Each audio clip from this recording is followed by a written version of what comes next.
Saludos afectuosos, queridos amigos, y bienvenidos a este nuevo segmento para conoceros mejor. Hoy os hablaré sobre la afantasía, un fenómeno que impide a algunas personas crear imágenes en su mente. Y es que la capacidad de visualizar rostros, objetos, paisajes o incluso escenas del pasado es muy variada. Mientras que algunos pueden imaginarse el trazado de una ciudad con todo detalle y recorrerla incluso mentalmente, calle por calle, ¿verdad? Otros tienen cine interno perfectamente en blanco. En este caso hablamos de afantasía, la incapacidad de producir voluntariamente la imagen mental, visual, correspondiente a una idea. Las personas cuya fantasía es congénita, es decir, que no es debido a un derrame cerebral, por ejemplo, o una lesión cerebral o una enfermedad psiquiátrica, se dan cuenta de su peculiaridad razonablemente tarde en la vida. De hecho, este pequeño déficit de visualización no les causa ninguna minusvalía y no tienen motivos para sospechar que son atípicos. Tampoco se dan cuenta de que en el otro extremo del espectro hay personas que son hiperfantásicos, ¿verdad? Que pueden producir imágenes, por ejemplo, tan precisas, imágenes mentales como las ilustraciones de un libro. Hablar con estas personas es fascinante. Tendemos a pensar que el acceso a la percepción visual, la conceptualización y la memoria es igual para todos, pero nada más lejos de la realidad, ¿verdad? Porque los afantásicos no pueden imaginarse mentalmente cómo son sus padres, sus amigos o su pareja cuando están lejos, pero aún pueden describir las características físicas de sus seres queridos. Y esta información visual se ha almacenado de una u otra forma, ¿no? Actualmente existe un vivo debate, diría yo, sobre el origen de la fantasía.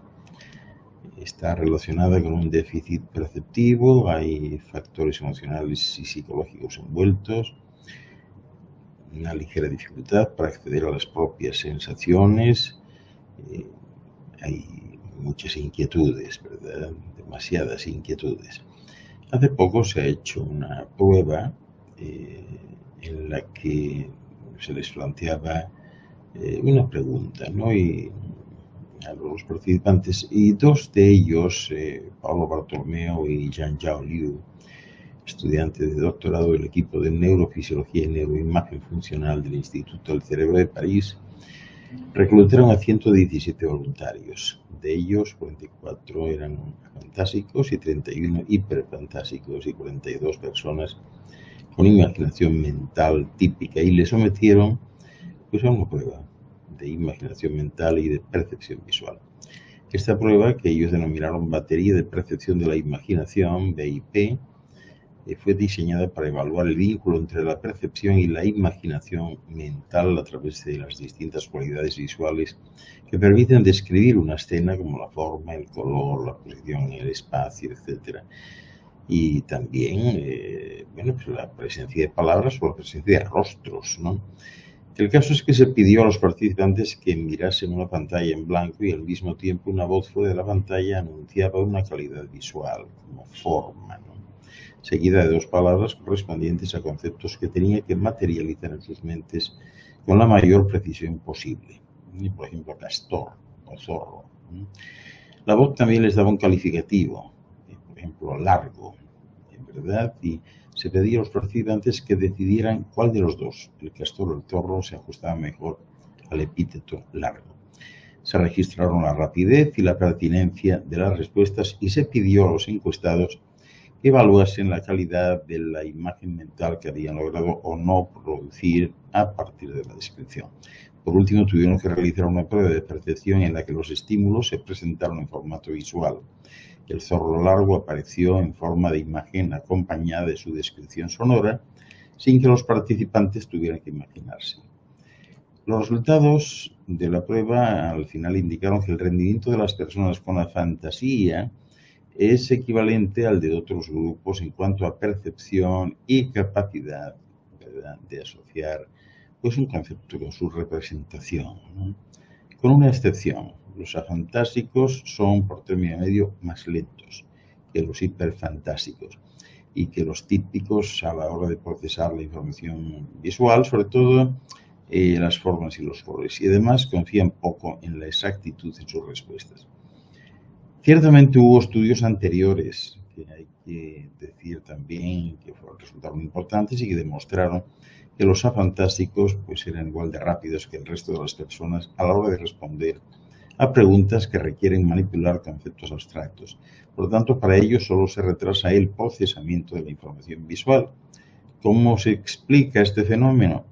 Bueno, pues los participantes del grupo de afantásicos perciben elementos de la realidad con precisión y no muestran déficits en el procesamiento de la memoria y el lenguaje. Se cree que presentan un ligero defecto de lo que pudiéramos llamar conciencia fenoménica. Esto significa que tienen acceso a información sobre formas, colores y relaciones espaciales, pero que esta información visual no se traduce en una imagen mental visual en la experiencia consciente, ¿verdad? Esta peculiaridad se compensa probablemente con otras estrategias cognitivas como las listas mentales de características visuales que permiten a los afantásicos recordar todo lo que han visto. Estos resultados preliminares están limitados por el método de recogida de datos que consistió en un cuestionario en línea.